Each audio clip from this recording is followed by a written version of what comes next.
The hour of 8:15 having arrived, I call this meeting of the House Commerce Committee to order. We do have quorum.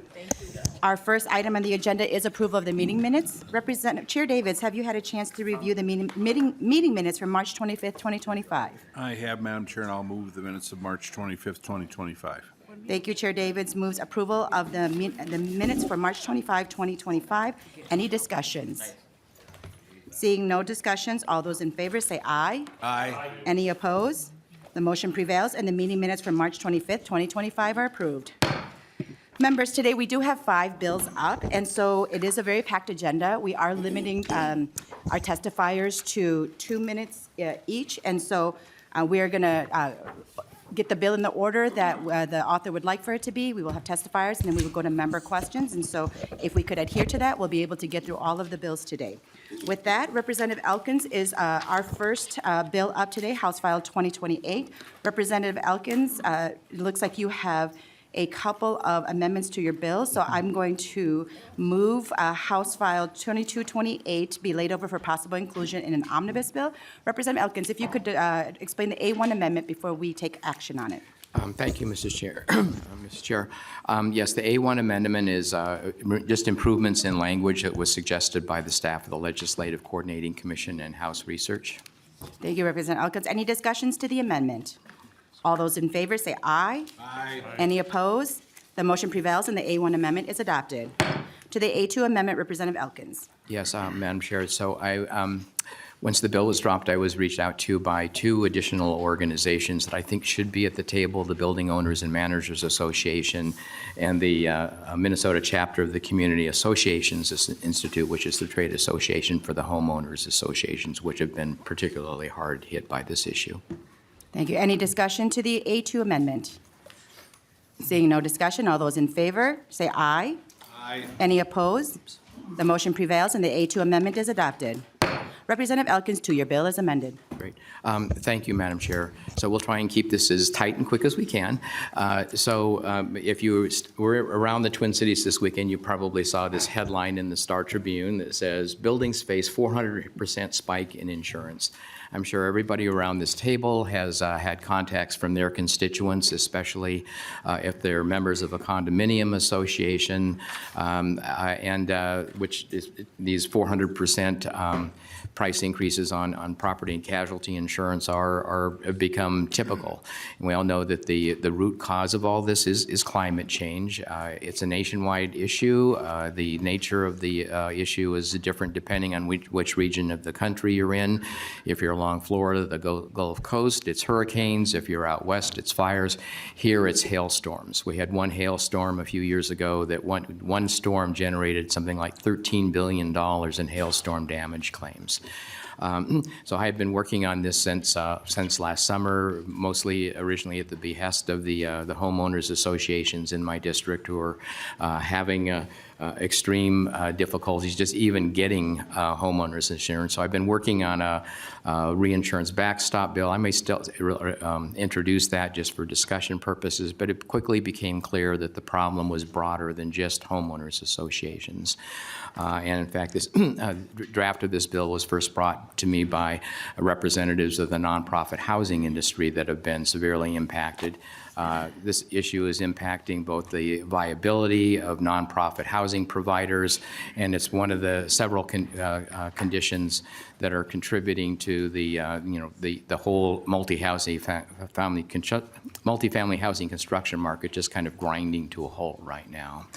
So this bill would establish a task force that would meet over the interim to chew up these issues, which are much more complicated than I originally envisioned. And that's pretty much it in a nutshell. Thank you, Representative Elkins. And we will first move to testifiers. We have 4 today. First is Mary Novak and Kevin Pelkey, who are both on Zoom. And then if Julia, Nurbun and Paul Egger, if the 2 of you could just go up to the testifiers table and sit with Representative Elkins so that you'll be ready after the Zoom testifiers finish. So Mary, if you are online, if you could just introduce yourself and begin your testimony. Hello, Chair Herr, Chair O'Driscoll, members of the committee. My name is Mary Novak, and I'm the Executive Director of Riverton Community Housing. I'm here today to ask you to support House File 2228, and establish a state task force on homeowners and commercial property insurance. Riverton is a housing cooperative organization that believes residents participating in governance of their housing provide a space for collaborative decision-making that ultimately creates stronger communities at a more affordable price. We operate around 600 units of below-market cooperative housing across Minneapolis, and we have served the community for more than 50 years. This housing model offers resources for community problem solving and resiliency, leadership development, civic engagement, and a building of connections between residents. Right now, Riverton and the entire nonprofit affordable housing field are seeing increases in our insurance costs that outpace any underwriting assumptions. This is impacting Riverton's ability to continue our mission to provide quality, cost-effective housing for our more than 1,300 residents.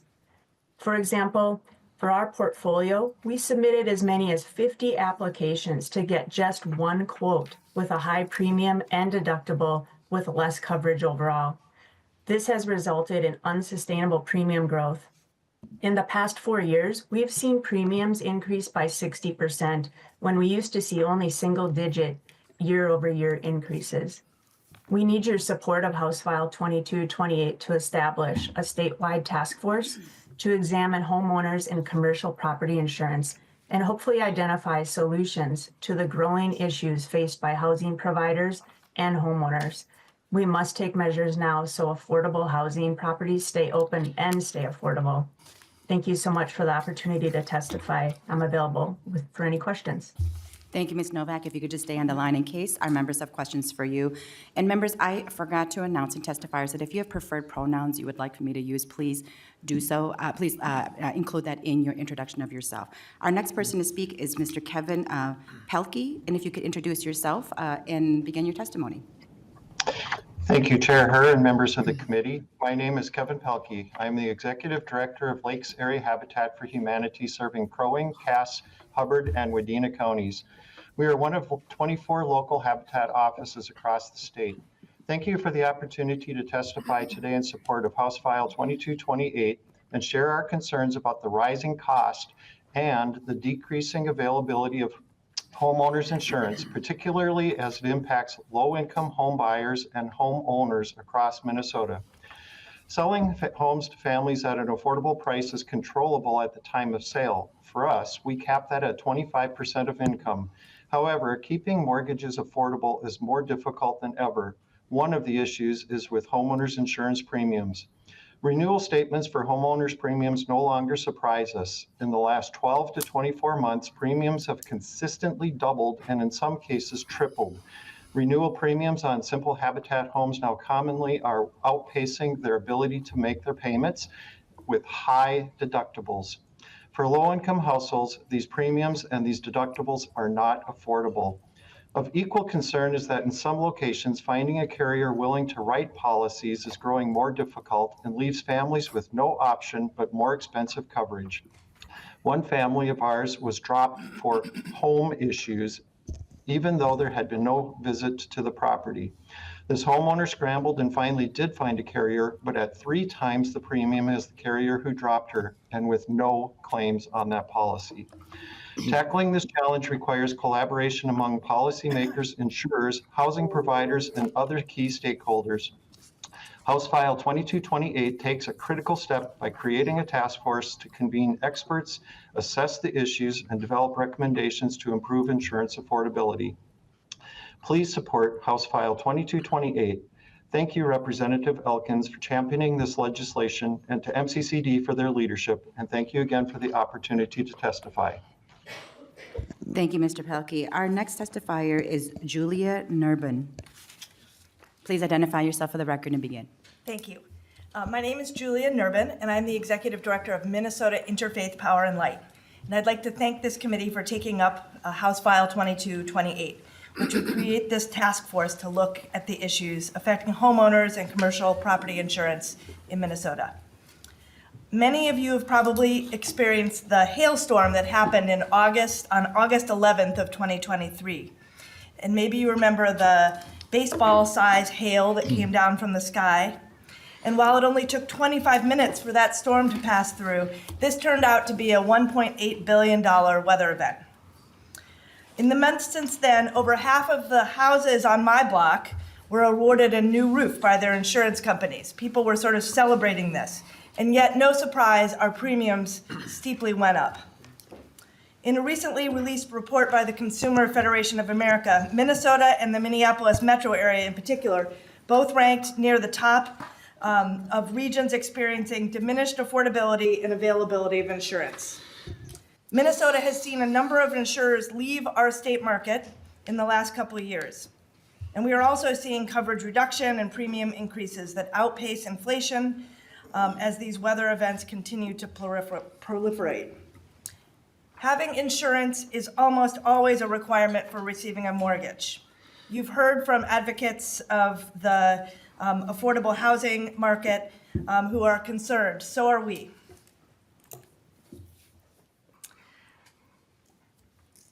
Making sure that our insurance system is prepared to continue serving Minnesotans, whether they live in cities or rural areas, is critical to the health of our community and to the state, and in fact, to promoting justice across the state. The Consumer Federation of America reports includes a series of policy recommendations, but the very first one is to improve our data collection. So House File 2228 could help Minnesota identify the needed interventions and ensure that we're on a responsible path into the future. So thank you very much for considering this bill. We hope to work with this task force in the future. Thank you, Ms. Nurbin. Next is Paul Egger. Excuse me, Chair Herr, members of the committee, my name is Paul Egger. I'm Senior Vice President of Governmental Affairs for the Minnesota Realtors Association. We're a business trade association with over 21,000 members, real estate professionals statewide. I want to thank the committee for hearing this bill today. Thank Representative Elkins for all his work on this issue over the past several months. I also want to thank Chair O'Driscoll for the great discussion this committee had a couple of weeks ago on the topic of HOA insurance. I think that was a really good level setting of the challenges that exist in that particular area when it comes to insurance. Over the past couple of years, we've been hearing from more and more of our members about the challenge that both insurance cost and, in the case of HOAs, insurance availability is having on the housing market and those trying to get into home ownership. Alongside the challenges of a limited supply and higher mortgage rates, the rising cost of insurance and property taxes is really putting a strain on family budgets and on home ownership. Our research director put together some data that showed the extent to which homeowner budgets are being stretched. And in 2024, the monthly principal, interest, taxes, and insurance PITI payment on a median priced home in Minnesota was $2,551. In 2021, it was $1,622. It's almost a $1,000 increase, or about 57%. That's a huge strain on family budgets, and anything that we can do to try to alleviate some of that stress is going to be helpful. The lack of access to insurance or inadequate coverage can also limit financing available to buyers, particularly where an HOA master policy does not meet Fannie Mae and Freddie Mac guidelines. We appreciate the thoughtful approach taken in this legislation to establish this task force, charged with crafting recommendations to strengthen and stabilize homeowners and commercial property insurance industry in Minnesota. We also appreciate the bill identifies Minnesota Realtors as having a representative on the group, and we look forward to participating in the important work that will be undertaken by the task force. Thank you very much for the opportunity to testify today. Thank you, Mr. Egger. Are there any members of the public who would like to testify in this bill? Thank you. Seeing none, we are going to move to member discussion. Members, any questions for Representative Elkins or the testifiers? Chair Davids. Thank you, Chair Herr. To the author, does the Department of Commerce support this bill? Representative Elkins. I believe so, but I haven't spoken with any of them recently.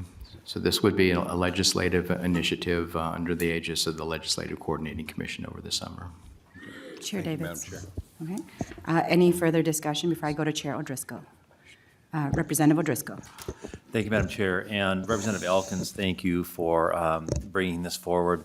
I've received a number of communications from people, not only on multifamily concerns, but also on individual property owners. And I want to underscore what Mr. Ager said, that the cost of housing is affected by a number of different things. And the thing that is eating up people's affordability right now more than anything are property taxes and the cost of homeowners insurance. Yes, interest rates are high, but as market forces change, interest rates can go up and down. Taxes usually don't go up and down, and neither, well, I shouldn't say that. They don't usually go down, they tend to have a propensity to go up, and the same thing with insurance premiums. And so the things that this legislature can do is watch those kinds of issues that can impact an individual's ability to afford and to be able to acquire insurance and keeping an eye on property taxes. You wait till you get your insurance notices this year if you haven't already, and your tax statements, particularly in the Ramsey-Hennepin County area, because there's been a large shift from commercial base, as that's losing value, to the residential base. And so that's going to make housing that much less affordable for persons in the Twin Cities metro area, and to a lesser degree in greater Minnesota. Thank you, Madam Chair. Thank you, Co-Chair O'Driscoll. Any further discussion? Seeing no further discussion, Representative Elkins, any final comments? It's a good bill. Please vote yes. Well, we will be laying it over, so it's a good bill. We'll be Yeah, laying this over. Thank you, Representative Elkins. Darn. Our next bill is Representative Reyer's House File 46. And since we just have two testifiers for this, if you could just go up with Representative Reyer as she's getting ready. So Dan Murphy and Ben Wogeslin.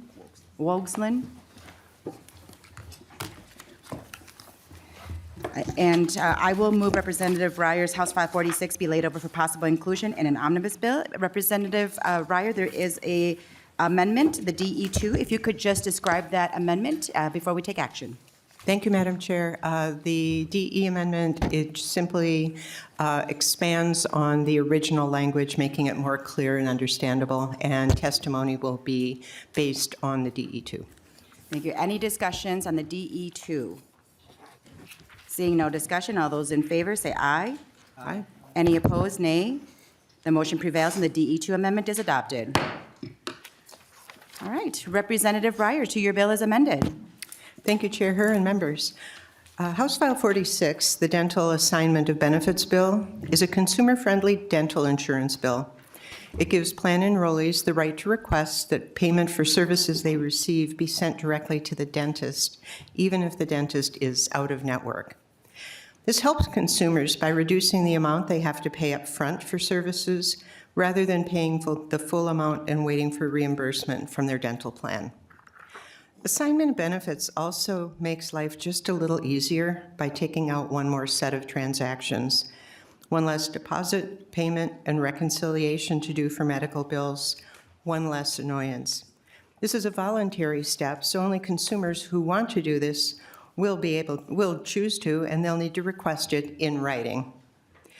It also benefits dentists by reducing the risks of non-payment. With medical debt rising, so many people struggling financially and high levels of debt in general, it's possible that funds received may not, in fact, be sent to settle up that dental bill, not when groceries or rent are at stake. This bill does not change coverage levels. The plan still covers a smaller portion of the charge for an out-of-network dentist. It just changes the administration of the benefit.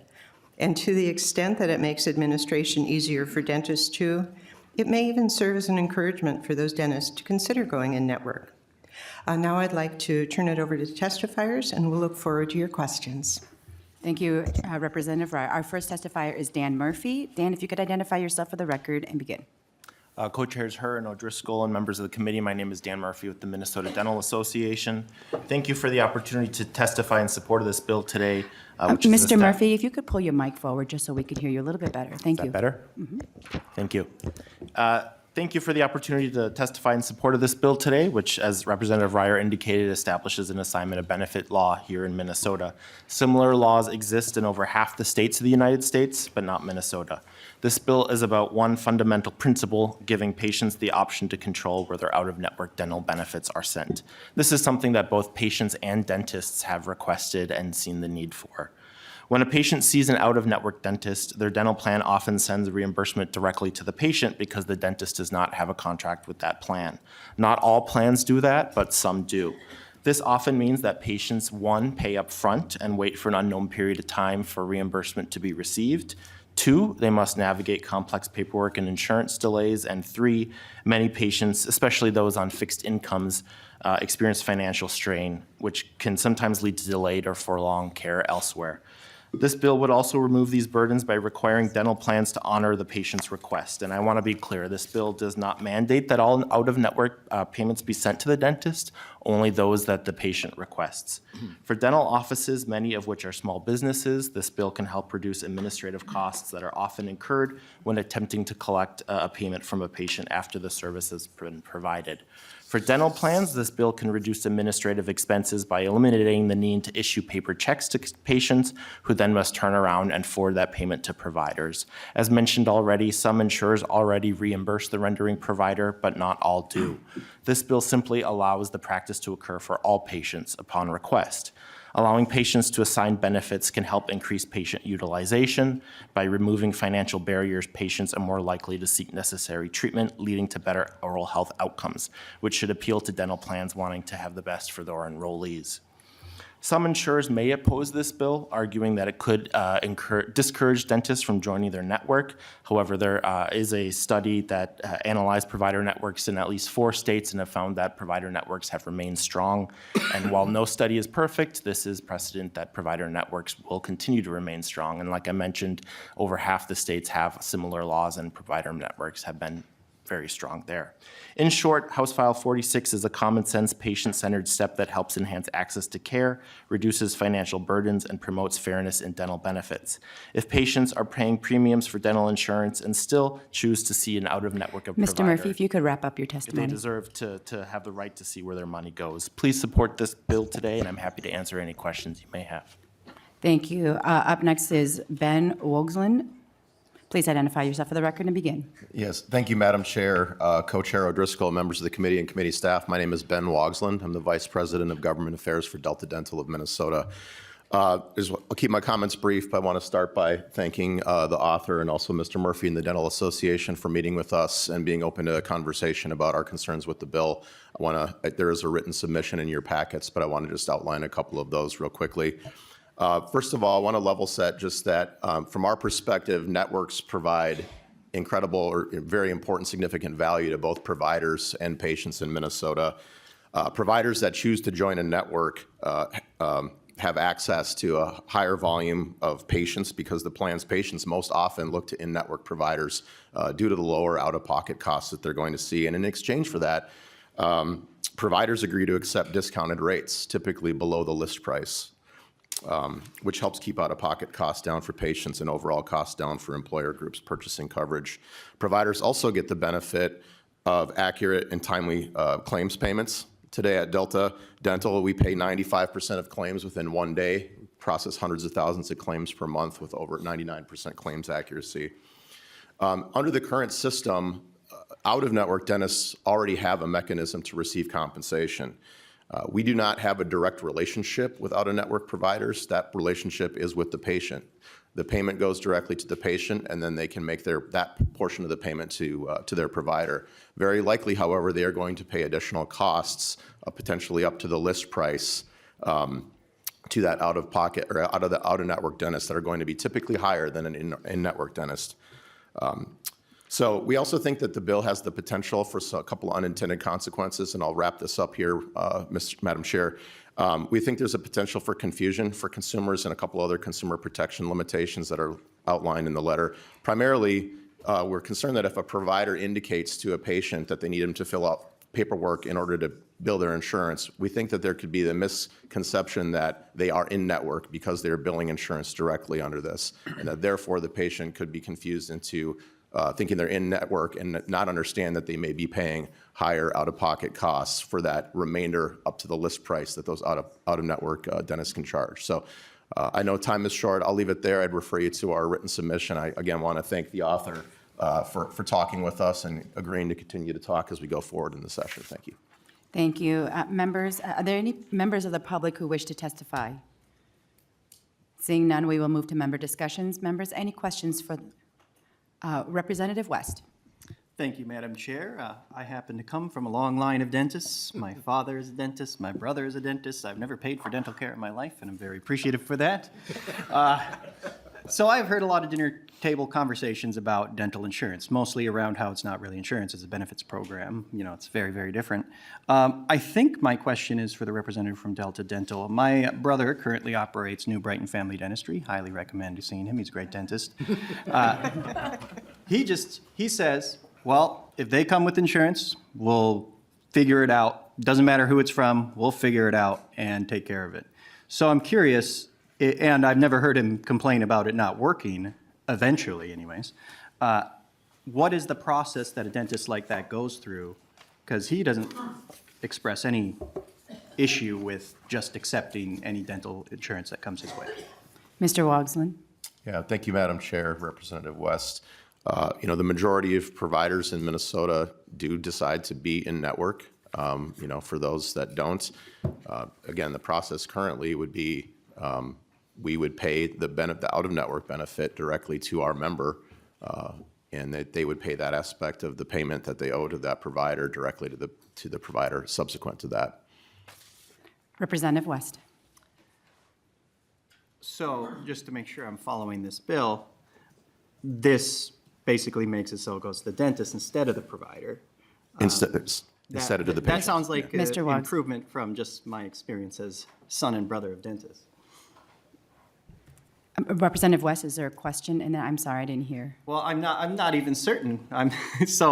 If he can more specifically explain how, like, it's my understanding that Delta Dental is not thrilled with the bill. Mr. Wogslin? Yeah, Madam Chair, Representative West, I think I understand the question. You're asking for the process. So the process is the payment goes directly to our member, in the enrollee, and they pay the provider.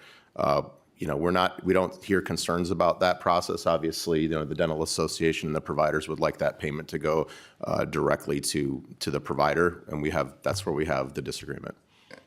Follow-up, Representative West? So I was not very good at specifying my question.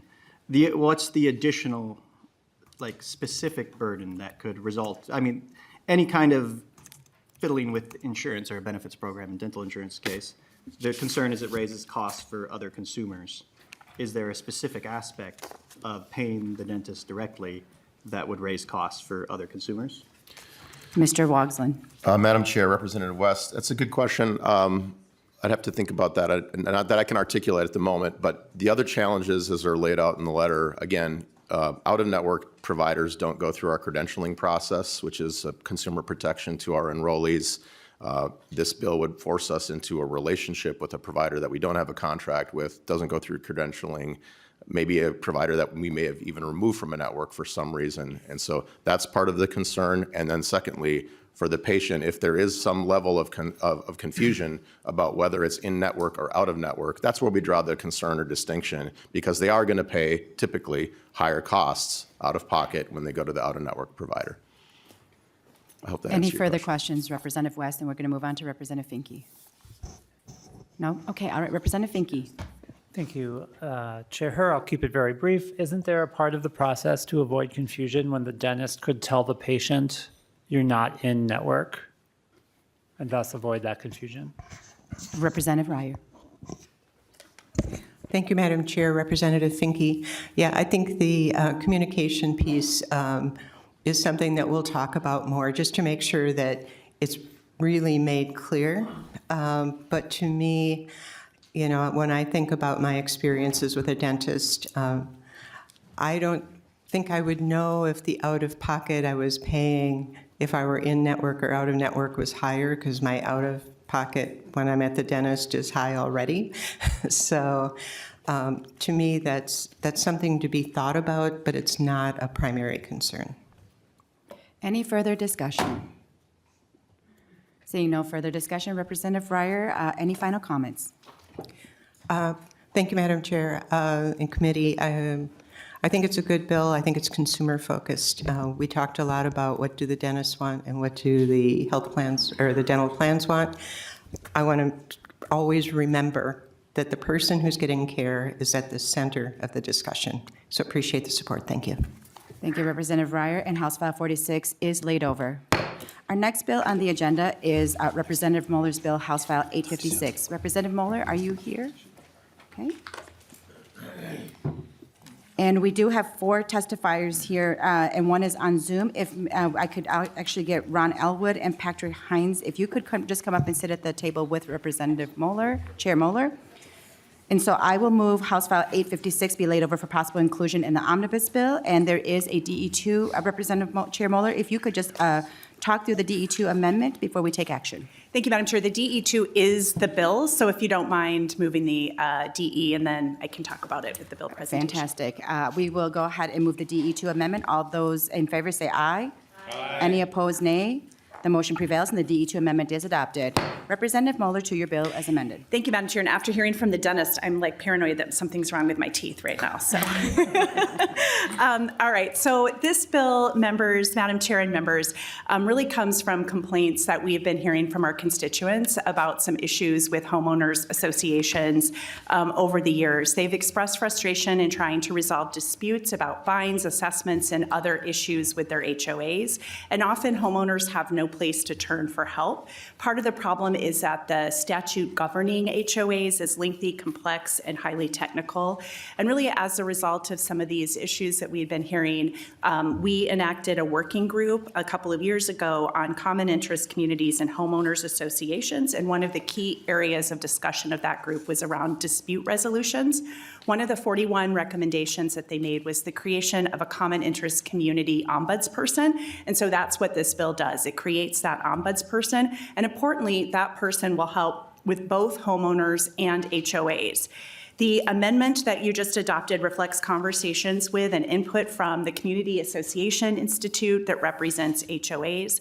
And ultimately, the ombudsperson has 2 main functions. First, to assist unit owners and associations to understand their rights under the statute and governing documents.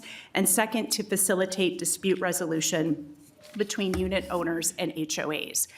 One of the major themes of the work group was creating a space where disputing parties could take the temperature down and stop them from escalating. And another major theme was the gap in knowledge about the basics of the statute, the declaration, and the governing documents. We want people to really better understand all of these documents and their rights. So again, this ombudsperson was a recommendation. I'll note it was a bipartisan working group. It's a bipartisan bill. We've got, we've got agreement here, like I said, with this DE. I think some testifiers are going to be in opposition, and I hope that they have read the DE and understand that this is an agreed upon bill. So that'll be a little perplexing, but I'm anxious to hear from them. Thank you. Thank you, Chair Moller. And so our first testifier is Ron Elwood and then Patrick Haynes. We do have someone on Zoom, Becky Cole, if you could just be ready for after our testifiers here are finished. The first is Ron Elwood. If you could identify yourself for the record and begin. Thank you, Co-Chair Herr and Co-Chair O'Driscoll. Ron Elwood with Legal Aid. And thank you for the opportunity to testify today in support of House File 856. Legal Aid was honored to be part of the work group that Representative Moller referenced. That work group took about 40 hours of testimony from folks across the state. There were hundreds of homeowners and interested stakeholders participating. The work group was a 20-member group, and it represented both homeowners and HOAs. There were 14 meetings over 5 months, and more than 100 suggestions came out of them. And this is one of the most important and dealing with one of the most important issues. We believe that this the establishment of this ombudsperson would go far to take the temperature down on these disputes, which often escalate exponentially, and oftentimes it's over kind of personalities and things like that. And we believe that this would be a tremendous benefit to the state, and we are in firm support of it. Thank you very much. Thank you, Mr. Elwood. Next is Patrick Hines. If you could identify yourself for the record and begin. Thank you, Madam Chair and members. My name is Patrick Hines from Messerly Kramer. I represent the Community Associations Institute Minnesota chapter, which is a trade organization representing the interests of all those who live and work with homeowner associations. I want to thank Representative Moller and Mr. Elwood for their hard work on this bill. CAI supports this bill in large part because it starts from the premise that HOAs are not a broken model. We know that there are a lot of complaints that have come up, largely because there are 1.2 million people living in HOAs today and over 8,500 associations. We've heard multiple times about the pressures, the cost pressures of the insurance market being broken, inflation, all of these issues which come down to volunteer board members working with their professional managers to try to do the right thing for the association.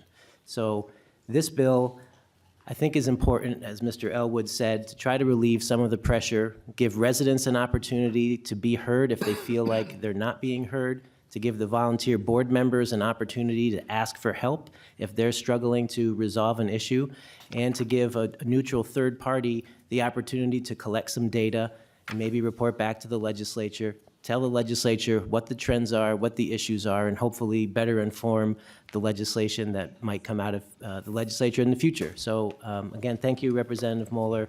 I know there's a cost associated with this. If the HOA issue is important to everyone, I really hope we can find a way to fund this and get it going. Thank you. Thank you, Mr. Haynes. And on Zoom is Becky Cole.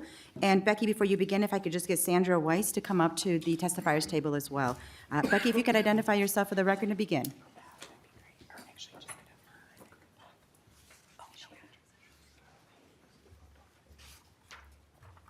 Ms. Cole, it looks like you are still muted. Oh, there I am. Thank you, Madam Chair and the committee members. My name is Becky Cole, and I am an HOA homeowner. Having a place to collect data that includes bringing to light the predatory business practices that include bullying, blackmail, misinformation, incomplete information, and lack of transparency, and not a whole lot that recognizes that we as homeowners are footing the bill for those things would be a great help to homeowners across the state. When I asked our management company where their authority comes from, the response was the bylaws. Perhaps, but it ignores the fact that they were the ones who wrote up the bylaws. They appointed the board, they make the business decisions and have us pay for liability coverage, even though the CCRs say they're supposed to have their own insurance. And these are the things that I would love to see collected with the Office of the Ombudsman that need to be brought together and brought to light. Something else that needs to happen about how the information is posted on the Ombudsman's website. For example, the Attorney General says, read the bylaws, but offers nothing to explain that bylaws can be changed on a whim and they don't fit with a statutory definition of a contract. We want homeowners to be empowered, but their conduct needs to have a place to support that and have a place to go. For example, the choices the board is making to bully a disabled homeowner in Eagan for no other reason than they can is a great example why toxic business practices need to be recorded in a public manner in order for them, the homeowner, to appropriately address the harm. We've been called whiners by CAI, and that's things like that have been dismissive about homeowners who do make complaints.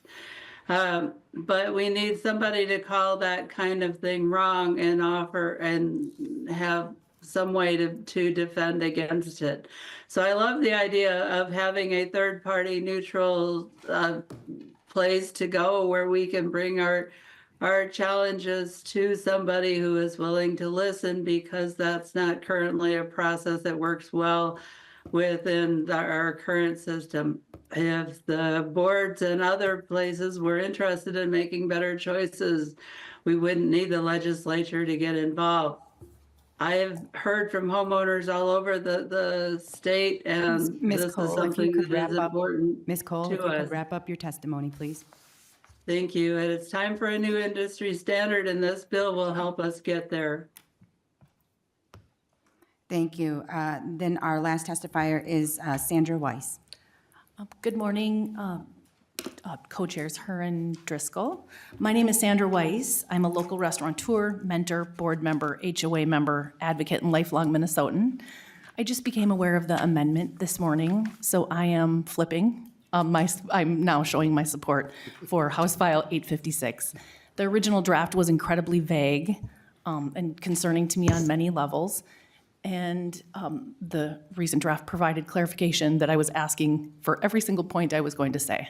So I request support. I'll be very brief. I know you have a full day. I just request support for House File 856. Thank you for your time. Thank you, Ms. Wise. Are there any members of the public who wish to testify on this bill?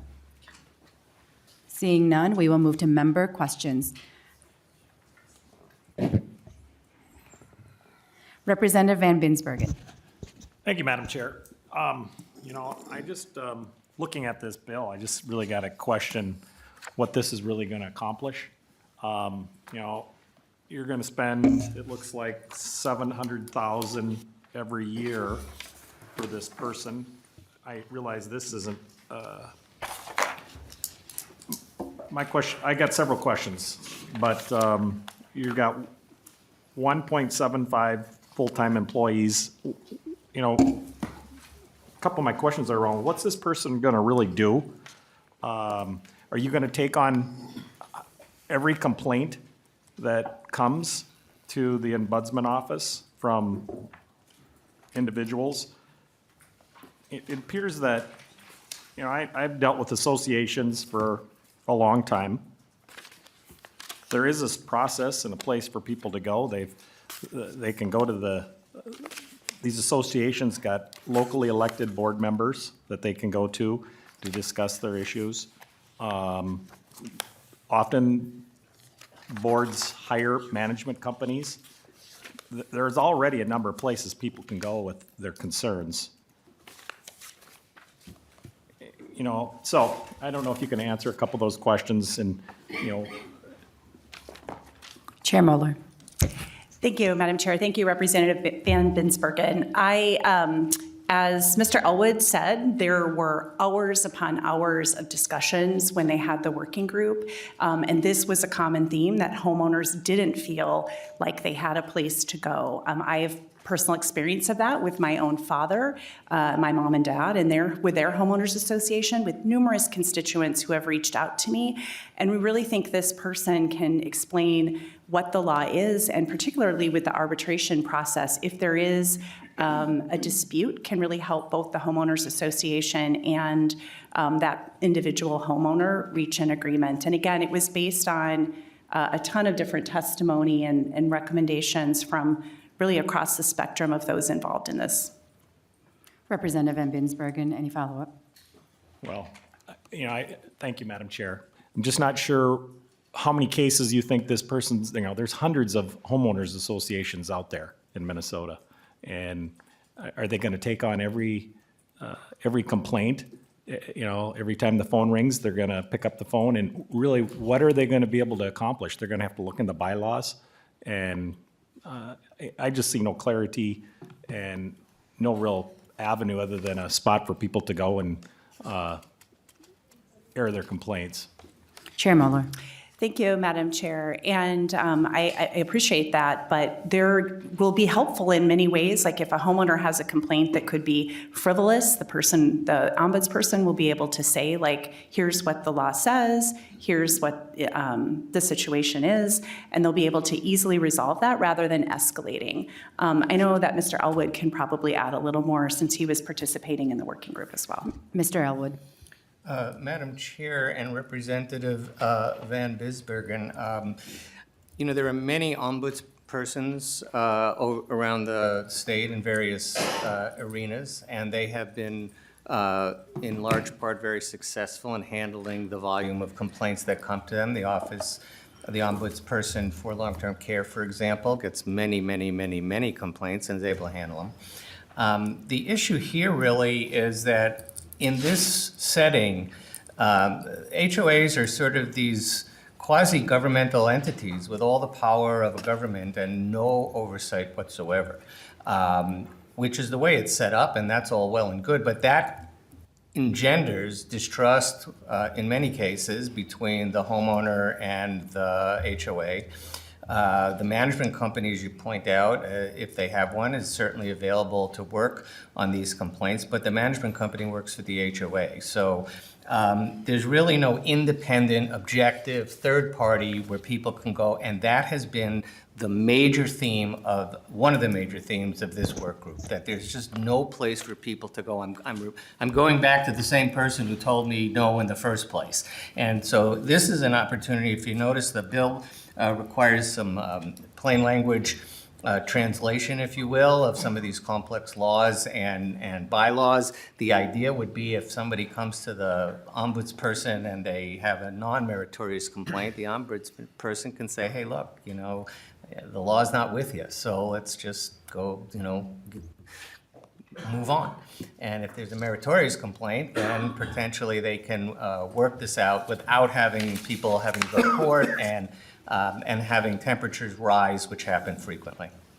One last follow-up, Representative Van Binsbergen. Thank you, Madam Chair.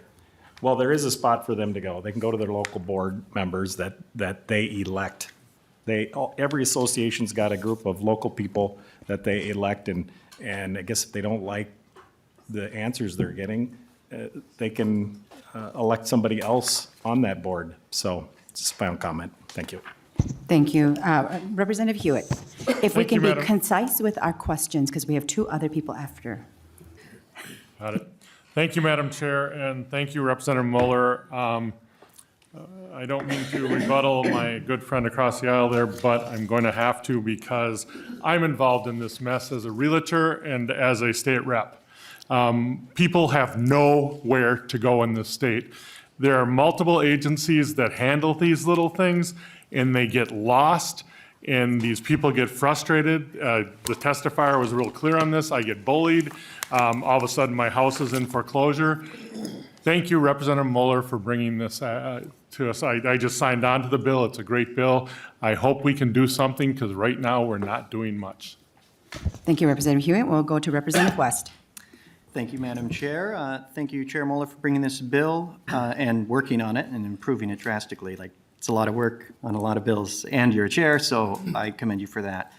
I share Representative Van Binsbergen's concerns of just sheer volume. Not exactly excited about dumping a ton of money into this because we have a deficit going forward. There's some concern on volume, but in my experience, my question's around sub-associations and master associations. So I lived in a sub-association that I've since escaped its tyranny, but the sub-association, the 2017 hailstorm, we wanted, as a sub-association, to use a particular contractor. The master association said, if you use that contractor, we're going to charge you a 10% fee. They said, you have to use this contractor. They happen to own that other contractor.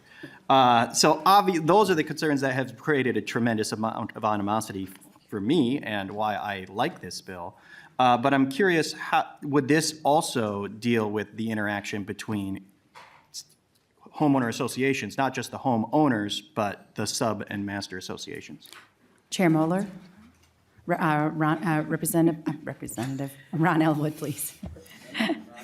I promoted you.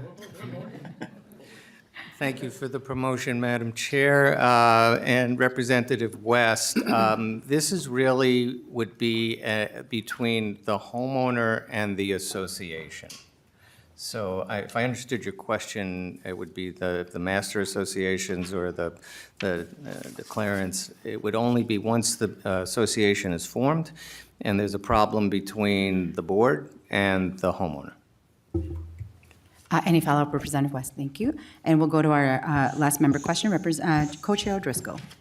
Thank you, Madam Chair. And Representative Moller, thank you for your work on this. I am a big supporter of homeowners associations because what it does is it takes a lot of pressure off of the local units of government where there's folks who are in patio home developments, townhome developments, condominium developments, and it allows them to manage that internally. And the thing that's important to remember is the homeowners association. The homeowners association is the owners of units within that property. And they have a free right, as Representative Van Binbergen said, to run for the board, to be elected, to just like they elect their state representatives. And if they don't like the job that their state representative is doing, they can choose to, go in a different direction if they want. What I think that we have as a problem, and we've identified this in previous committees, and Mr. Cocking, I think, hit on it a few weeks ago, is, and Representative West again this morning, is that we have issues with ownership of management companies and sub-companies that they have that are having tying agreements that are going in and doing work, and the associations may not be getting the best pricing for those kinds of things. That is something that will not only help in this discussion, but the Elkins discussion from earlier today as well. And the last thing I would like to offer is when you become a legislator or a county commissioner or a school board member or a city council member or a township board member, and the list goes on, the associations that those cities and communities belong to offer training to individuals who are going to assume those roles. And if we want to help homeowners and homeowner associations to function at a higher level, perhaps we should find ways to encourage training of people who are going to hold offices in those particular homeowners associations so they know what's happening. My experience has been no one really wants those jobs, and sometimes people don't run, and the board has to appoint people and convince people to get on the board for a lot of the reasons that were discussed today. Homeowners come to the board with questions, come to the board with problems. So it's not just the ombudsman. There are multiple things that we can address here. And I just have one quick question for Chair Moller, if I might. Does this in any way affect Taylor Swift? Chair Moller. I was listening to Taylor Swift this morning in the car on the way here, and champagne problems was what I was listening to today. But this is not a champagne problem. This is a problem for many Minnesotans. Any further discussion? Hearing none. Chair Moller, any wrap-up? Yeah, thank you, co-chairs. Appreciate the discussion. I will just say, some of the complaints that we've heard about are homeowners have gone to their boards, and some of these, I'm not saying all of them, boards are very beholden to the very powerful management companies. And there are other bills moving that are trying to address some of the David and Goliath way that these laws are written. They are having trouble, some of these homeowners, even talking to other members of their associations because of the way things are structured. And again, it is very kind of like a David and Goliath situation. There clearly is a problem based not only from what we're hearing in the legislature from our constituents, but also as was reflected in the working group. And again, I'll say there are other bills, including one that has a different, perhaps, pay structure for being able to pay for this, because we understand that's always a difficult conversation when we're asking funding from the general fund. And hopefully this committee can get to support. Thank you again for the opportunity to present. Thank you, Chair Moller, and House File 856 is laid over. All right, members, our second to last bill for the day today is Representative Greenman's bill, House File 2149. And we do have a number of testifiers for this, and so we're going to try to move through getting the amendment adopted. I will move House File 2149 to be laid over for possible inclusion in an omnibus bill. And Representative Greenman, there is an A1 amendment. Could you discuss the amendment before we take action? Thank you, Madam Chair. The A1 amendment simply corrects typos. Thank you, Representative Greenman. Any discussion to the A1 amendment? Seeing none, all those in favor say aye. Any opposed, nay. The motion prevails and the A1 amendment is adopted. Representative Greenman, to your bill is amended. Thank you, Madam Chair, and it's nice to be here in Commerce this morning. This is a bill that's about leveling the playing field to create fair markets for Minnesota's small, medium, and independent grocery businesses. Small and medium independent grocers are the backbone of our food economy, and local groceries that feed Minnesotans in all of our districts like mine, districts like Representative Schultz, who's here with me, and districts like all of yours. But like so many other places in our economy, in the food market in the last few decades, there's been a huge amount of consolidation that has driven out small and local grocers while the biggest companies get bigger and use their market power and dominance in anti-competitive ways to further consolidate and squeeze out the small competitors. In the interest of time, I'm going to leave to both Representative Schultz and to some of our testifiers to really get into the nuts and bolts of the bill. But it is just to say there's a reason why there's bipartisan consensus that this problem is a real problem. We're all seeing it. We're hearing from it from voters. As companies, the biggest companies get bigger, they use their market power to squeeze the little guys, and that's what this bill is about. Thank you, Representative Schultz. Thank you, Madam Chair and Representative Greenman. I just want to tell a quick story about rural Minnesota today, and a big section of the state that I represent. And in my own hometown communities and across all of the small towns in my area, there used to be family, small business grocery stores, and that's not the environment today. And while I still am blessed to have grocery stores in the immediate 2 neighboring towns from where I live, that which is found on the shelves of those same grocery stores is so limited compared to the challenges, compared to frankly, the big box store settings that have risen across our state, which has been a major challenge that ultimately cuts at the heart of some of the challenges that we deal with on antitrust and competition, which is why we're here today. And I want to be very clear with you right now. I believe in competition. I believe in transparency, and I believe that this legislature should have this conversation. And I just appreciate the chance for us to have this bill before you today. Thank you. Thank you, Representative Schultz. Our first 2 testifiers are online, but if I could have Jessica Roloff come up to the testifiers table as well, and then Zachary Page to be on deck.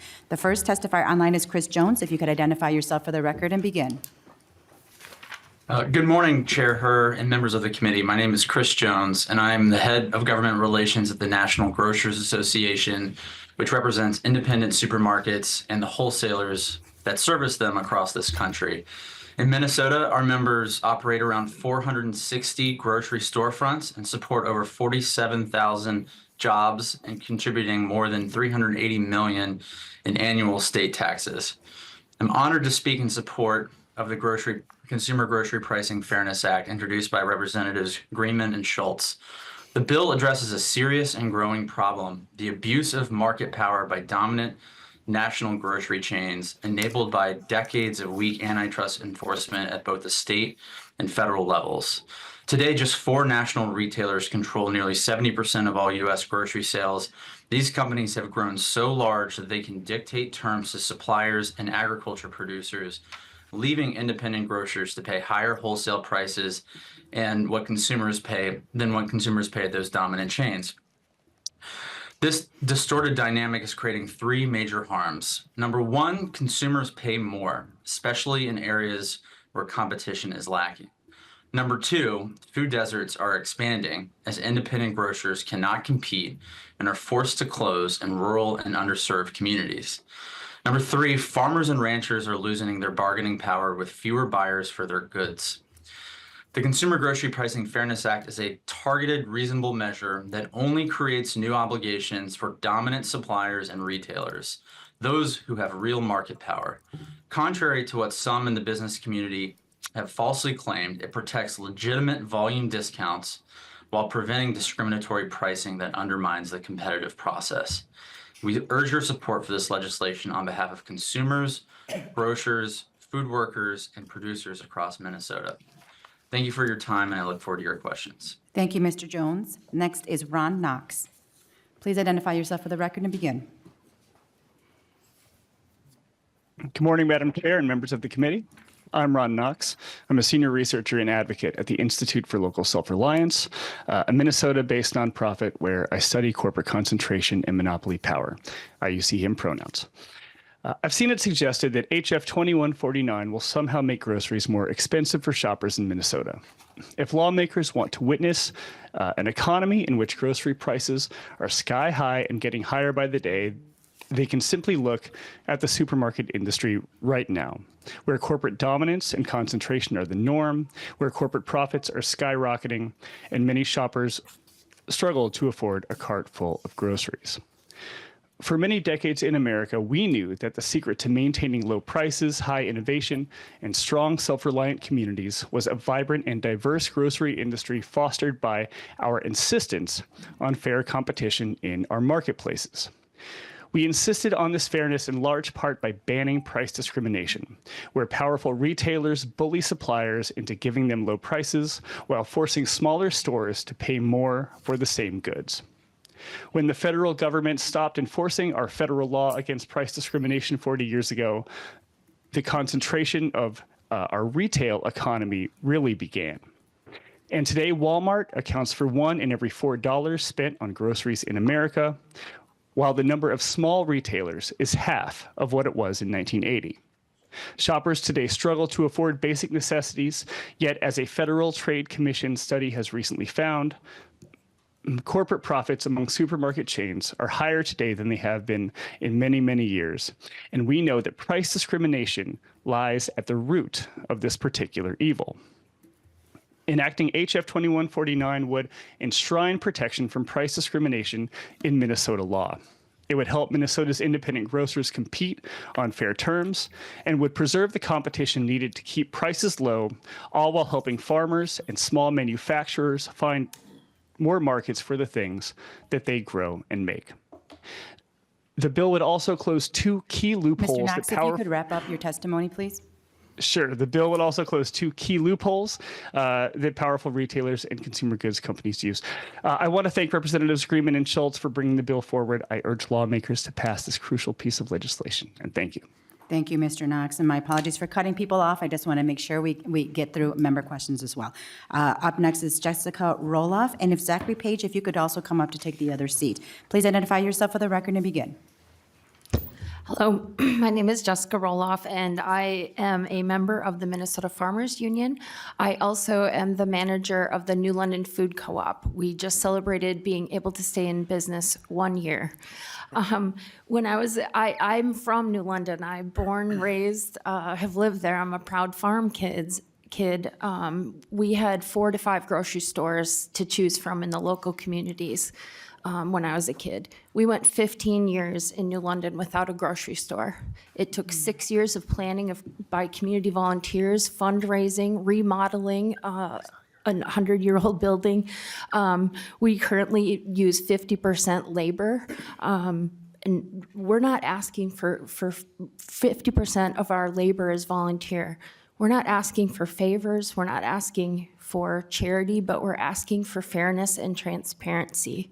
When I get a wholesale order list, the prices are often 27 to 97% above the shelf price of the big box retailers. Now, why should you support us? Well, we serve our community. We are a place where the senior citizens come. We are a place where our disabled community members come. We have 300 plus member households that depend on us. What we were met with after we opened, we developed 30 local producer to store partnerships. We're really proud of that, but I can't bring everything in directly from my community. And what we were met with when we opened is non-responses for wholesale applications. We're met with NDAs, exclusivity contracts. It's just simply not fair. And it's not just rural Minnesota. It is any place where there are small grocery stores. And those small businesses often serve the least served communities. We're building something important where I live, but we need some sunshine on how these systems operate. Even among co-ops, we'll have the same minimum order. A co-op will be 10 miles from the next co-op. They'll be on the same truck route, and they're offered different pricing lists, and there's no explanation. How can this be fair? How can we stay in business? I'm very proud of the fact that I still live on my grandparents' farm. We're gonna grow wheat this year. Now, how will my wheat ever be able to enter my store? This is the question I have. It is less expensive for me to order from Italy than it is to get either General Mills products or Cremette products in my store. How can this be a system that is based on fairness, transparency, and in the best interest of consumers? I want to end it with one final thing, that the woman who walked down to my store, who's a senior in the community, and cried because I had a fresh peach for sale, because she said she didn't know if she'd ever get to taste a fresh peach again in her life. That's what this means. It's not asking for fancy things. It's just asking to be included in some basic things that everybody should be able to access, and that is good food at fair prices, and to not have our small communities decimated. And so I really want to thank Representative Greenman and Representative Schultz for bringing this conversation to the table. It is so important, and I'll tell you, many small businesses are afraid to speak up because they are very worried that at any minute they could be pulled from the route and then have no supplier. And you simply cannot afford Ms. Roloff, if you could wrap up your testimony. Yes, Thank and you simply cannot afford to be cut off from suppliers. And so I'm here to speak for all of us, and I really appreciate your time. Thank you. Thank you. Up next is Steve Barthel, and if I could have Michelle Benson come up as well. Thank you.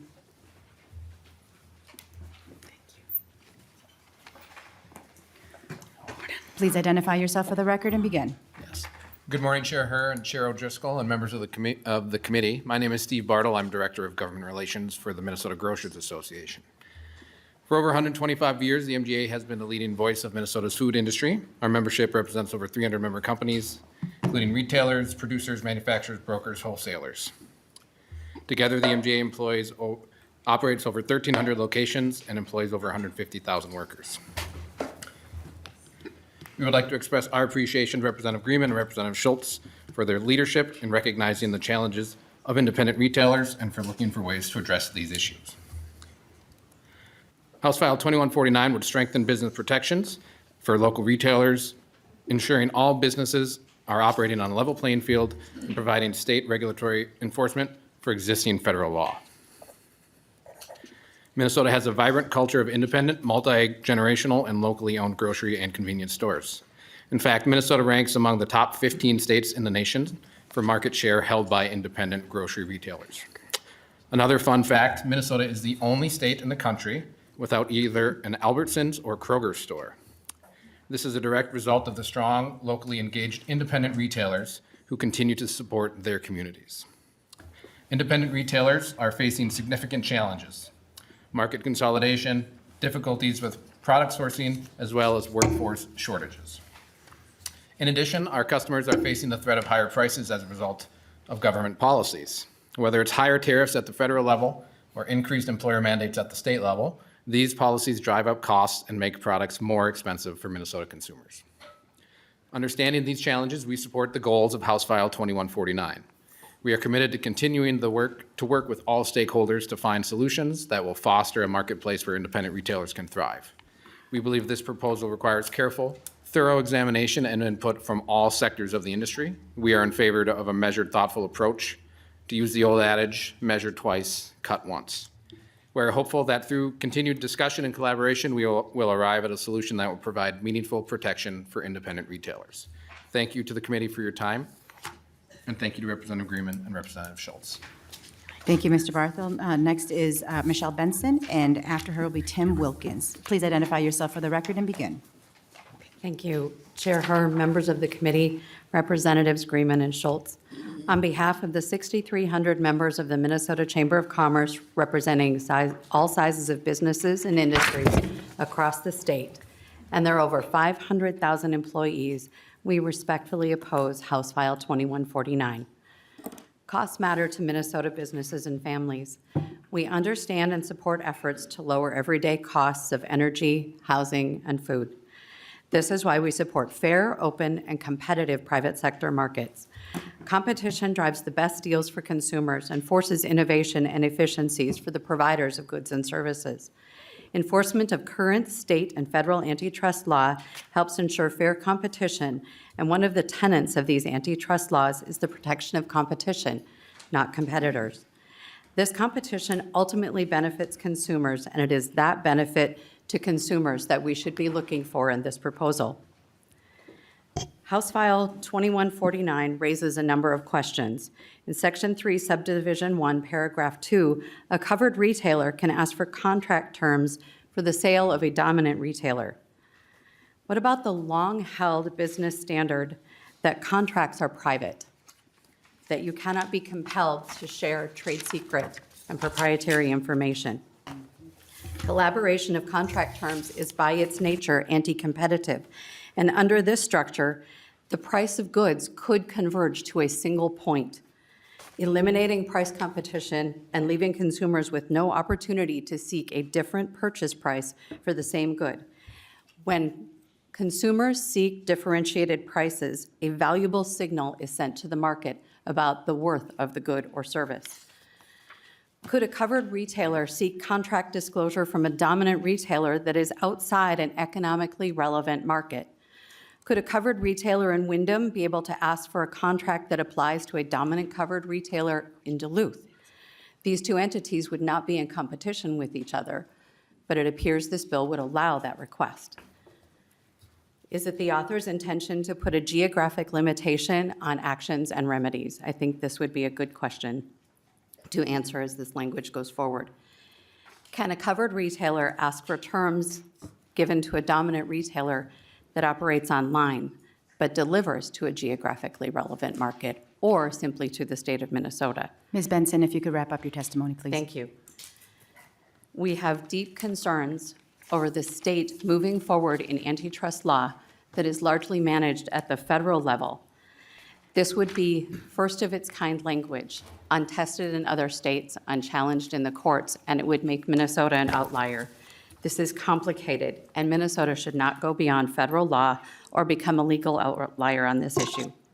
We thank you, Madam Chair, committee members, and Representatives Greenman and Schultz for consideration of our comments and concerns. Thank you. Up next is Tim Wilkins, and if Bruce Newstead could also come up to the testifiers table. Tim, if you could identify yourself for the record and begin. Thank you, Madam Chair, members. I'm Tim Wilkin. I'm the president of the Minnesota Beverage Association. We're the makers and distributors of non-alcoholic beverages in Minnesota and primarily family-owned businesses. I'm here today to express our opposition. While the bill is well-intended, it won't benefit consumers and retailers. Once you understand how distribution and pricing work, you'll understand why. Large retailers often use an everyday low price model. Their businesses offer a year-round low price, they're low margin and high volume. They get steady prices from us. We drop off the product and they stock the shelves. Very different from the small retailers who tend to run sales. You'll see their advertising, they got a 2-week sale on a given product, and we support them with special pricing. Often that special pricing is actually lower than what the big box stores get. Their service is a little different though. We stock their shelves. We set up the displays, the end caps, we provide the printed material for these merchants. They tend to be a higher margin and low volume business model. We value both, and we need both to be healthy and financially thriving because we don't want to be subject to the dominant retailers either. This legislation, though, could prevent or could produce inadvertent violations by our members because you have employees working in the different channels. And within those different channels, one might be working on the high volume businesses and another might be working on the smaller retailers. And they might not know it deals they're giving to each other. We'd have to add a layer of attorneys to review compliance, and that will only add to the cost of consumers. We're also concerned about the disclosure of contract terms. While it says anonymized, our members have limited distribution areas, and it'd be pretty easy to figure out who's getting what in that. And that's not healthy for retail competition, and it's not healthy for competition among my members. We're also concerned about Mr. Wilkins, if you could wrap up your testimony, please. Yes, I will. We're also concerned about the need to add a lot of paperwork to justify what the different deals are, and also the private right of action that could bring more litigation to our members. So we ask you to oppose this legislation. Thank you very much. Thank you, Mr. Wilkins. And our last testifier who signed up ahead of time was Bruce Newstead. If you can identify yourself for the record and begin. Hi, good morning, Chair Herr and Chair O'Driscoll, and members of the committee. My name is Bruce Newstead with Minnesota Retailers. I represent about 1,200 storefronts across the state, from family-run Main Street retailers to national brands. Together, we're really focused on keeping Minnesota competitive and making sure products are accessible for Minnesota families. Thank you to Representative Greenman for the conversation on this bill yesterday, and I will say this is a well-intentioned bill, but it is fundamentally flawed, and in our opinion, if it's passed, it would actually have possibly the opposite effect of what the title suggests. It won't create grocery price fairness. It'll drive up food costs. That'll hurt Minnesota families and hurt the competitiveness of local businesses and potentially put the state in conflict with federal law. Retail pricing, including grocery pricing and covered consumer packaged goods that are covered in this bill, are competitive because retailers negotiate different terms based on their size, their efficiency, their supply chain, their distance from suppliers, et cetera. That's really how the free market works, and this competition actually helps keep prices down. This bill would force suppliers to offer identical pricing and contract terms to all retailers, no matter what their different business models are. On paper, that might sound like fairness, but in practice, it really strips away the flexibility that helps local businesses compete and keeps products affordable. And there's a little bit of an irony that this bill could actually hurt the small retailers that it's trying to help. Many local stores, actually, as you heard this morning, already get special pricing and access to strong relationships to suppliers close to them, or that they've negotiated great relationships with. And this could enter into a conflict with those special pricing or those special deals that those retailers get.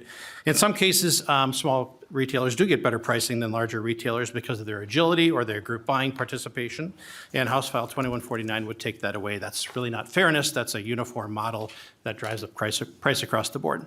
House File 2149 also opens the door to supply chain issues. It would require suppliers to disclose, as you've heard, confidential contracts and pricing strategies, something that's really not only bad for business but potentially illegal under federal law.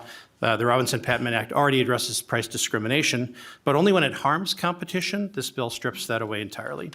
Equally concerning is the bill would push Minnesotans possibly in direct conflict with federal law. Again, back to the Robinson-Patman Act, that law regulates price discrimination, but that law only kicks in when there's actual harm to competition and a real injury versus a price difference that's included in this bill. Federal law also recognizes that suppliers can treat retailers differently. Mr. Newstead, if you could wrap up your testimony. Madam Chair, thanks for the time today. I appreciate it. Our goal is really to support small business and lower grocery prices. Let's look for better ways, including flexibility, tax relief for small businesses, regulatory reform, and reduced mandates. Thank you, Madam Chair. Thank you, Mr. Newstead. Are there any members of the public who wish to testify on this bill? Seeing none, we will move to member discussion. First on the list is Representative Cha. Thank you, Chair Herr, and thank you for Representative Schultz and Greenman for bringing this forward. I understand the merit of this bill, and it's very important to communities like mine as being a new American. You know, grocery stores that you're describing serves communities like mine, and especially when, you know, my father and my mother, they don't have a vehicle for transportation. So they rely heavily on the local markets and local grocery store. And of course, being Asian, there's particular items that we need for our staple diet and stuff like that. And so thank you for bringing this bill forward. And it truly is about local small business and servicing our underserved communities. So thank you. Appreciate that to both of you. Representative Finke. Thank you, Madam Chair. Echoing the sentiment of Representative Cha, thank you for the bill. I just wanted to quickly reflect on something, and then I have a question for the bill author. One of the things I think is interesting about being on Commerce is we have a lot of lobbyists telling us how well-intentioned our bills are, but how we really can't change anything. we shouldn't change anything, but you're trying to do something good. And I actually think, the price of groceries is like the biggest story in the entire country. We are having arguments at every single level of government about how people cannot afford food. And this seems to me to be an actual attempt to try to help people afford food. So thank you for doing that. And, in my community, we have Tim and Tom's, which is a great local hub, a local grocer. It's been there for 50 years or whatever. A lot of kids go there after school. They know everybody. It's just a real hallmark of the district that I serve in St. Paul. And, when we hear that these things are going to do, I would like to hear basically what is your response to what you heard from the chamber? What is your response to these arguments that we're hearing that this is not going to help these businesses live, but actually harm them? Representative Greenman. Thank you, Madam Chair, and thank you, Representative Finke. And I appreciate the framework because our current very lightly regulated system is not keeping prices down for people. And what this is doing is saying what we're dealing with is the anti-competitive behavior of the biggest, most concentrated, dominant players who are using their dominance in the market to force, often unwillingly, to bully and force better prices that small businesses don't get. All this says, and it protects provisions for true efficiencies, but all this bill says is that small businesses who can buy by the same quantity by the truckload should get access to the same prices that the biggest, most dominant businesses. And I'll say that there's thresholds in this bill. $18 billion of sales is not even many of our bigger grocery stores, right? That is the biggest dominant market share. So that's what the aim is, and that's why we think it'll do the work. Any follow-up, Representative Finke? Thank you. Representative West. Thank you, Madam Chair. Thank you, Representative Greenman, for bringing this bill. You almost covered my question. Well, I have two questions. One, 2.14 to 2.19 it defines the dominant retailer. $18 billion of presence in over 20 states or 20 or more states. Which retailers does that cover? It sounds like it's a very small number, and I'm curious particularly does it include Amazon? Because I'm not sure if they have a retail location in 24 states.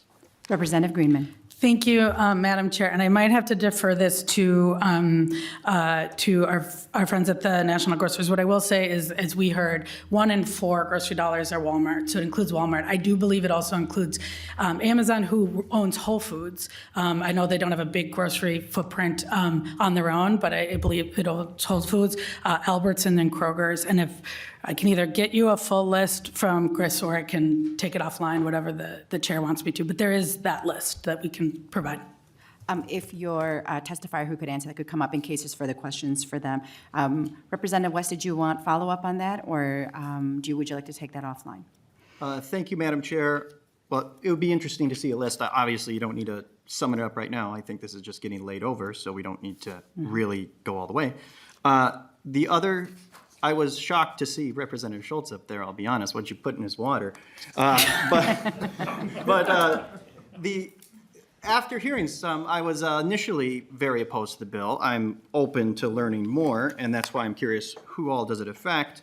But there is one problem I see with the bill that would be required for my support anyways. I know you just dream of it every day, but on lines 5.27, it says if somebody's harmed, they can bring action, but it also says the Attorney General can bring right action, which I have significant concerns with, just because, well, one, that's a partisan office, which can distort what they do on occasion, and how are they really going to know who and what was damaged? I mean, they could, there's a complaint process, but what those people who should do the complaints should just bring the suits themselves because they have standing because they were damaged. So that is more of a comment.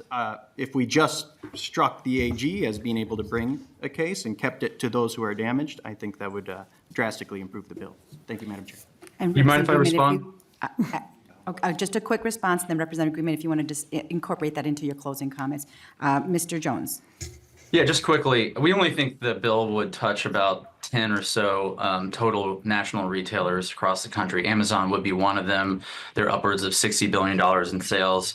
And to your point about the AG, I think, the way that we look at the bill is it's very narrow. The conduct is very specific. The definitions are very specific. So there would not be a lot of latitude for a political AG to, use this as a means to achieving some other objective than what the underlying bill says. Most of the federal antitrust and state antitrust statutes are broad, but I think this is intention to be specific to avoid that kind of challenge. Thank you, Mr. Jones. And then Representative Reyer. Thank you, Madam Chair. Thank you, Representative, for bringing this bill forward. I think I understand the heart of it. I do think it misses the mark a little bit. And my question is, a supplier-retailer relationship can change for any legitimate business reason. I think a bill like this would create a legitimate business reason anytime you have legislation that tries to control pricing. Often what happens is you have business relationships that are just dropped completely. And my question for you is there any recourse or is there any thought given to the fact that there's such volume in these retail relationships that it might not even be worth it for a bill like this for the supplier to continue the relationship with the smaller retailer? Have you had any discussions about the potential implications about these suppliers just completely cutting off smaller retailers in response to a bill like this? Representative Greenman. Thank you, Madam Chair. Thank you, Representative Reyer. What I think you heard you say is that there are small, very small grocers who are already worried about arbitrarily not getting access to products in the market. And so I'm not worried that this bill will add to that. What this bill is about is not regulating prices. It's about regulating price discrimination. It's about saying if you are the smallest, if you're, frankly, most of our grocery retailers that are in our communities, that you will have access to the same prices and pricing terms that the biggest companies can use their power to get. Any follow-up, Representative Reyer? Thank you, Madam Chair. One follow-up on that real quick is, are there any other industries where volume-based pricing is pricing discrimination? Representative Greenman. Thank you, Madam Chair and Representative Reyer. This protects actually quantities and efficiencies, but the Robinson-Patman Act, which you heard referred to, is a federal law that deals with price discrimination in a much broader way across the economy. The reason that this is tailored to groceries, as you heard, what we're trying to do is solve a very specific problem with much more narrow tools than across the economy dealing with price discrimination. Any further follow-up, Representative Reyer? Thank you, Madam Chair. All right, we're seeing no further discussion. Representative Greenman, any final comments? Thank you, Madam Chair, and I know you're on a time and keeping it brief. One of the things that Representative Schultz and I have been talking to as we talk to the Minnesota Grocers, the Minnesota Farmers Union, UFCW, and many others, I've had lots of conversations with the lobbyists here, you'll hear today, is there's a lot of things we can do to right-size this bill, to think about what it covers and who it covers, but this is a problem. 70% of the market is controlled by 4 dominant retailers. That's getting worse, and in Minnesota, we need to protect the local storefront businesses. This is a bill that will protect our groceries, as you heard from our grocer here today. Thank you, Representative Greenman, and House File 2149 is laid over. Our last bill on the agenda today is for Representative Hollins' bill, House File 2215, and as she makes her way up to the testifiers table, I will move House File 2215 be laid over for possible inclusion in an omnibus bill. And if we could also have 2 of her testifiers come up to the testifiers table so that we can eliminate some of that transition time. Representative Hollins, it looks like you have 1 amendment to your bill. If you could just share a little bit about what that amendment is before we take action. Thank you, Madam Chair. Thank you, committee members. This 1 amendment is just a clarification, adding the word commerce to commissioner to make sure it's very clear which commissioner does the work. Members, any discussion to the A1? Seeing no discussion, all those in favor say aye. Aye. Any opposed, nay. The motion prevails and the A1 amendment is adopted. Representative Hollins, to your bill is amended. Thank you, Madam Chair. Thank you, Chair Driscoll. Thank you, committee members. I'm here today to advocate for House File 2215, a state-run low-cost auto insurance program, which is a solution that would provide significant benefits to drivers across the state. I want to really quickly highlight 3 reasons why I feel this bill is important. The first is that for many individuals and families, car insurance premiums can be an insurmountable financial burden, and one that cannot be avoided as it's the only form of insurance that is required by the state.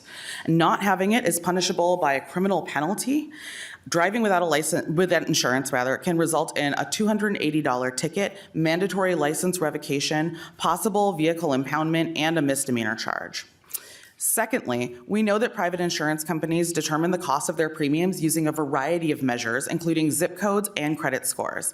In fact, where you live and how much money you make can potentially have a bigger impact on what you pay for your car insurance than your actual driving record. And third, uninsured drivers are a hazard to all Minnesotans. Reducing the number of uninsured drivers on the road is good for everybody. It creates safer roads for all drivers, and fewer tickets for uninsured driving reduces the burden on police, courts, and families. And with that, I'd like to turn it over to my testifiers. Our first testifier is Anna Odegaard. If you could identify yourself for the record and begin. Thank you, Madam Chair. My name is Anna Odegaard, and I'm the Midwest Regional Director for the Fines and Fees Justice Center. The Lifeline program established in House File 2215 is modeled on low-cost auto insurance programs in other states that sell affordable insurance to safe drivers who can't afford insurance on the commercial market. The program is funded by premiums paid by participants, and it's administered by the Minnesota Auto Insurance Plan. Premium rates for the program are approved by the Department of Commerce, just like rates in the commercial market, and have to meet the same actuarial standards. A Lifeline policy meets Minnesota coverage requirements for bodily injury liability, property damage liability, and uninsured and underinsured motorist coverage. A Lifeline policy does not include comp and collision, voluntary coverages that are not required by law. Lifeline isn't a subsidized program. Participants pay the full premium cost for their insurance policy, but it's less expensive than the commercial market for 4 factors. In the Lifeline program, people won't be penalized for non-driving factors like a low credit score, a low-income zip code, or being unmarried, all of which drive up your rates in the commercial market. You have to meet a good driver standard to participate, so it's a low-risk pool, which keeps rates down for everyone. The program would be facilitated in the same way and by the same facility as the existing residual market, which doesn't have a profit component, so that keeps prices down too. And last, Minnesota is one of the few remaining states that require people to buy health insurance as part of their auto insurance policy. It's called Personal Injury Protection, or PIP for short. 41 states don't require drivers to purchase PIP, but Minnesota still does, and it's expensive. PIP accounts for about 1/3 of the premium cost of a minimum limits policy. And in the Lifeline program, drivers whose household members all have comprehensive medical insurance can opt out of buying this additional medical coverage, and that brings premiums down significantly. Taken together, these factors make it possible for the Lifeline program to sell a much lower cost, public safety-focused policy. By making it possible for those drivers to comply with the law, it also lowers uninsured driving rates in Minnesota. More insured drivers paying into the system more insured drivers paying into the system, maintaining liability insurance, means safer roads and lower premiums for everyone. Thank you for considering this bill. Thank you. Our next testifier is Ma Elena Gutierrez. Please identify yourself for the record and begin. Yes, good morning, everyone. My name is Maelena Gutierrez, Executive Director of Fe Justicia, a grassroots Latinx faith-based organization. We strive to bring justice, kindness, and compassion to our community in Central Minnesota. We organize and listen to the stories in our community, working class community. For example, Mariana lives in a small town and works at a cheese company. She constantly talks to me about where she can get car insurance. She says, finally, I finally passed my acknowledged and driver license test. I saved money and was able to buy my car. The problem is that car insurance cost me $247 a month, and with the money I earn, it is not enough to pay rent, food, and all other household expenses. I don't make much money and I am a single mother. I want to be able to drive my car without fear of being stopped by the police and getting a ticket for not having insurance.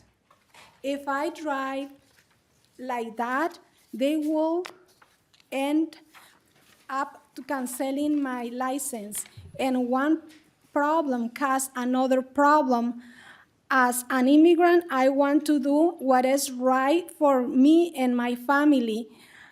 I live 5 blocks away from my job, and I keep walking to my work in freezing temperatures. I need insurance so I can go to buy my groceries in St. Cloud.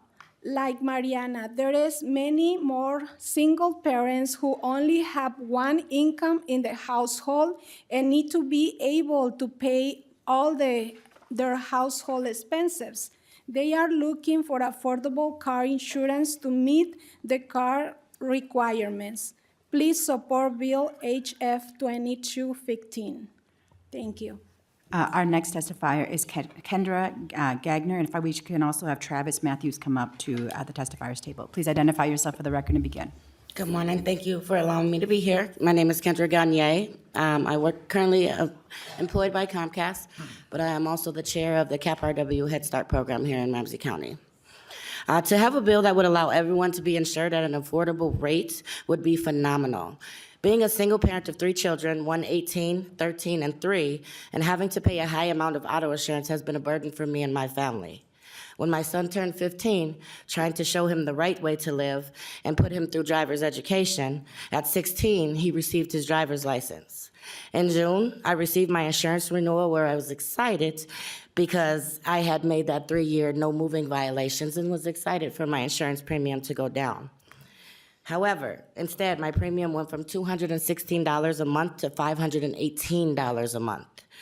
Upon researching and contacting my insurance company, they explained to me that because there are now two licensed drivers registered at my residence, therefore my premium would be increased. When I asked them where in my policy it stated that they could do this, they told me there wasn't. This was kind of an umbrella rule. Everybody in the house as licensed needed to have insurance.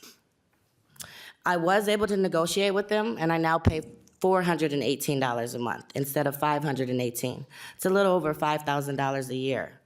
With this increase out of my control, it has for sure put me and my family in a financial burden where my other bills, where I was just managing by, is not as possible. To have to make a choice on whether to pay my insurance or to pay for groceries and other necessities for my family, including rent and other utilities, or to be unlawful without insurance was a huge burden that to this day I am still trying to figure out. I think that this bill, having affordable insurance, would help people like myself and many others to be able to maintain the daily life of bills, all while remaining law-abiding, and this is a plus for everybody. Thank you. Thank you, Ms. Gagner? Gagne? Thank you. Sorry about that. Next is Travis Matthews, and if we could also have Katia Zapata up at the table. And please identify yourself for the record and begin. Thank you, chairs and members of the committee. I'll be quick, I promise. Thank you for allowing me to testify today. My name is Travis Matthews, and I'm the Foster Post-Secondary Coordinator at Youth Prize. This bill addresses an issue that directly impacts thousands of people across Minnesota, including many of the young people we have the privilege of working with at Youth Prize, access to affordable auto insurance. Insurance rates for young people under the age of 24, and especially opportunity youth, including youth experiencing homelessness, young parents, current and former fosters, young people in the justice system, and young people out of school and out of work aligned to a workforce program are not well tracked, but some estimates suggest that in Minnesota, drivers under the age of 24 make up nearly 8% of all licensed drivers, but account for over 13% of vehicular crashes. This just isn't because they lack experience, it's also because they face real structural barriers to obtaining their driver's license and then subsequently getting insured and staying covered. Some young people, like many of the participants in the ETV program I work with, don't have an adult in their life who can help them get a car registered, provide guidance on how insurance works, or advocate for them if something goes wrong. Opportunity youth, those who are disconnected from both work and school, face even greater obstacles. Without stable employment, they may have no way to afford coverage at all, leaving them with an impossible choice: stop driving and lose access to jobs, education, and daily necessities, or take the risk of driving uninsured. And the reality is, many of those young people will drive whether they have insurance or not. A little over a year ago, during my senior year of college, I personally faced the challenge of finding car insurance coverage, and the quotes I received were very expensive. After shopping around, the lowest quote I found was over $2,800 for 6 months, while the highest was over $3,000. Fortunately, I was able to join a supportive adults policy, which significantly lowered the premium for me. However, this option isn't available to everyone. If I hadn't had a generous person willing to let me be added to their policy, I would have been left uninsured. That would have led to my bank either repossessing my car or forcing me to pay for a policy, tacking that onto my car loan, further increasing my debt and financial instability. HF 2215 addresses a public safety concern and protects not just those who can't afford car insurance, but everyone on the road. This is an opportunity for you to create a more equitable system that ensures all drivers are insured, reducing the risk of accidents Mr. and Matthews, if you financial could wrap up your instability testimony, please. for young people, and while promoting safe roads for all Minnesotans. Thank you so much. Up next is Katia Zepeda, and if Aaron Cocking, if you could also come up to the testifiers table. Please identify yourself for the record and begin. Thank you, Madam Chair and members. My name is Katia Cepeda, and I serve as the Director of Advocacy, Community Engagement, and Equity for the St. Paul and Minnesota Foundation. And I am here in support of House File 2215, the Minnesota Lifeline Program. One of our top legislative priorities at the foundation is housing. The city of St. Paul has identified zip code 55106 as having one of the highest eviction rates in the region, with $53 being the average amount owed in unpaid rent. The rising cost of living is a key factor impacting the rise of eviction rates in this area. Through our emergency grant program, we know that just the slightest interruption, from a repair bill to a parking ticket, can completely derail someone's life. In 2024, auto insurance rates in Minnesota were projected to jump by 61%, making this one of the biggest increases in the country. Unfortunately, this zip code 55106 was also identified as having one of the highest auto insurance rates in the state. As you have heard from others, basic liability insurance is priced on non-driving factors such as level of education, marital status, gender, and credit score. Making this one-time appropriation to this self-sustaining program would not only make Minnesota's roads safer, but it would help cut this discriminatory practice towards our low-income residents. People are being evicted over $53 in debt. So if this Lifeline program can save people $100 a month on their insurance, that could make a huge difference. I thank you for the opportunity to testify in support of the Minnesota Lifeline program, and I highly encourage the committee to please support this bill. Thank you. Thank you, Ms. Zepeda. Up next is Aaron Cocking, and if Joe Carlson, if you could also come up, you'll be our last testifier. Mr. Cocking, please identify yourself for the record and begin. Madam Chair, members of the committee, for the record, my name is Aaron Cocking. I'm the President and CEO of the Insurance Federation of Minnesota. As most of you know, the IFM represents the property and casualty insurers doing business in Minnesota, including companies that collectively represent 3/4 of the auto insurance premiums in the state. This bill is very concerning and has unintended consequences that will negatively affect companies and leave Minnesota policyholders paying more. While I'm limited to 2 minutes, I'll focus on 3 main issues as fast as I can. First and foremost, consumers purchasing insurance in the standard market will be forced to subsidize this program for a select group of participants. That's because, according to the proponents, when the program runs a deficit, which it will, costs will be assessed to auto insurers, adding costs to the standard market and raising serious financial and fairness issues.